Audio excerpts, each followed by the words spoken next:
누가복음 13장 22절입니다. 예수께서 각 성, 각 촌으로 다니사 가르치시며 예루살렘으로 여행하시더니 혹이 여짜오되 주여 구원을 얻는 자가 적으니까 저희에게 이르시되 좁은 문으로 들어가기를 힘쓰라. 내가 너희에게 이르노니 들어가기를 구하여도 못하는 자가 많으리라.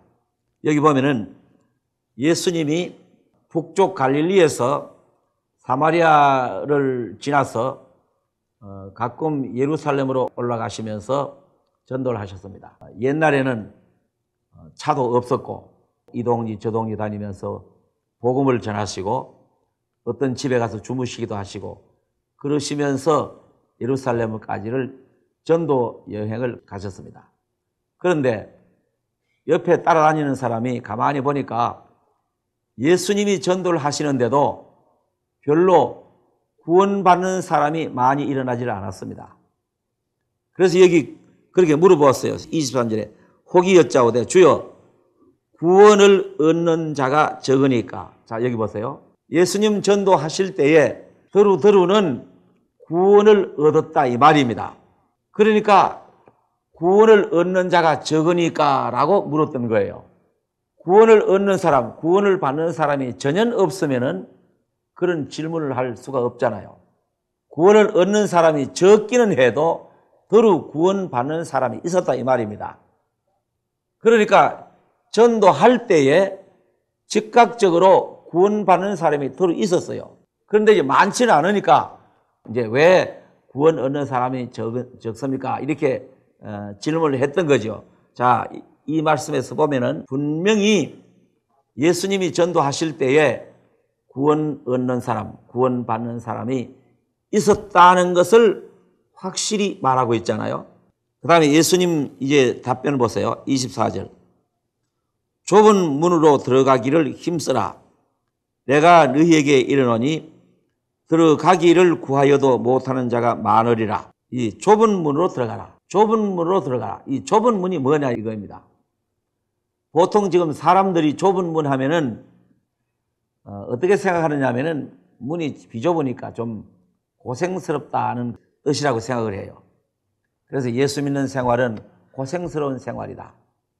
이제 남 다 단잠 자고 있는데 아침 새벽 일찍이 깨서 눈물을 부벼가면서 세수를 하고 그 다음에 성경 찬송을 가지고 새벽 기도 나가는 거 그런 거 참 고통스럽고 또 교회 열심히 봉사하고 헌금도 많이 하고 그런 것은 그게 바로 좁은 문이다 하는 그런 식으로 생각해요. 그건 좁은 문 아닙니다. 그건 좁은 문이 아니에요. 예수님이 어느 날 이런 말씀하신 일이 있습니다. 부자가 천국에 들어가는 것이 약대가 바늘 구멍으로 들어가는 것보다 더 어렵다. 그게 좁은 문이라요.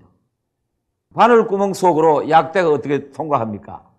여러분들이 철로 역정이라는 그 요한 번연이 지은 책을 읽으면은 크리스찬이라는 사람이 죄짐을 짊어지고 이제 장망성에서 출발합니다. 가다가 이제 수렁에 빠져가지고 이제 허우적거리다 두 친구는 돌아가 버리고 그 다음에 이제 전도자가 와서 건져주면은 그 짊어지고 또 그러나 이제 무거운 죄짐을 짊어지고 계속 가다 보면은 이 십자가라는 문이 있는데 문 앞에 갔을 때에 그 죄짐이 훌렁 벗어져 버리고 그 문을 통과해요. 그게 좁은 문입니다. 좁은 문이라는 게 뭐냐 하면은 십자가를 통과하는 문입니다. 십자가를 통과한다는 말은 예배당 꼭대기에다가 십자가 세워놓은 그 문을 들어간다는 말이 아니고 옛사람이 주님과 함께 죽고 새 사람이 부활하는 그게 좁은 문이라요. 죄짐을 짊어지고는 절대로 못 들어가는 곳입니다. 죄인은 죽고 새 사람이 살아나는 그 문이 좁은 문이라요. 그렇기 때문에 그 좁은 문은 내 죄의 사람이 죽고 새 사람이 살아나는 그 경험이 없이는 거듭나는 경험이 아니면은 거듭난다는 말이 바로 그 말이거든요. 거듭나는 경험이 아니면은 좁은 문을 통과했다고 할 수 없는 것입니다. 그런데 여기 보세요.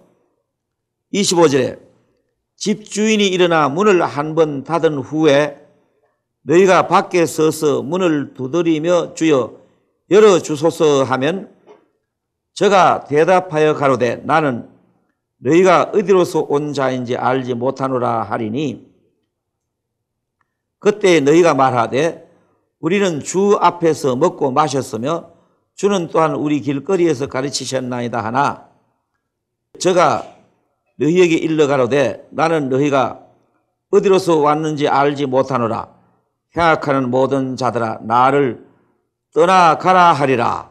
자, 여기 보세요. 이제 문이 딱 닫혀버렸습니다.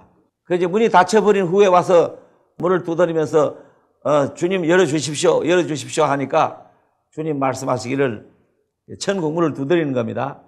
나는 너희가 어디로서 온 자인지 모르겠다.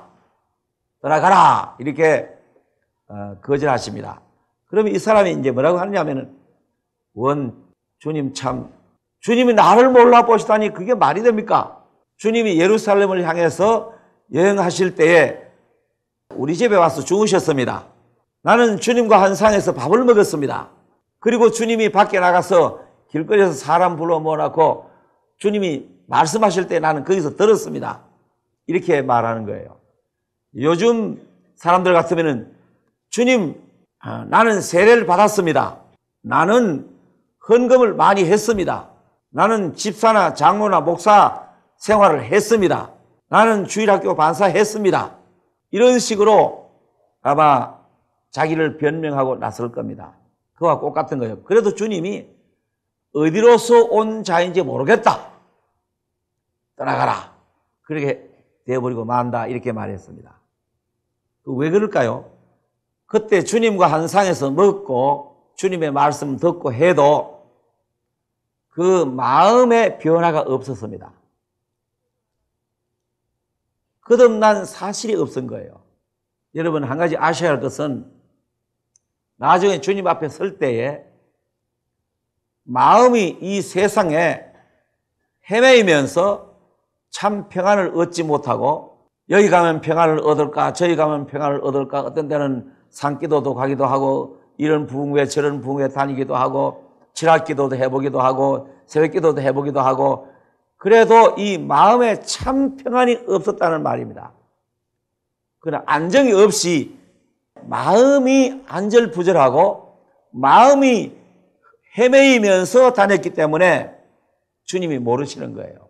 그때 주님 알아보시는 사람은 그 사람 속에 있는 새 생명, 그리스도의 생명, 주님의 생명이 그 안에 있어야 주님이 그 사람을 알아보는 거예요.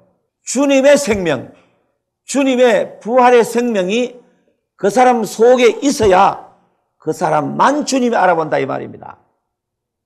어떻습니까? 여러분, 언제 여러분은 주님의 생명을 확실히 받은 사실이 있느냐 이 말이에요. 그렇기 때문에 구원을 받는 자가 적으니까 라고 하는 말씀을 하시면서 이렇게 말씀하신 거예요.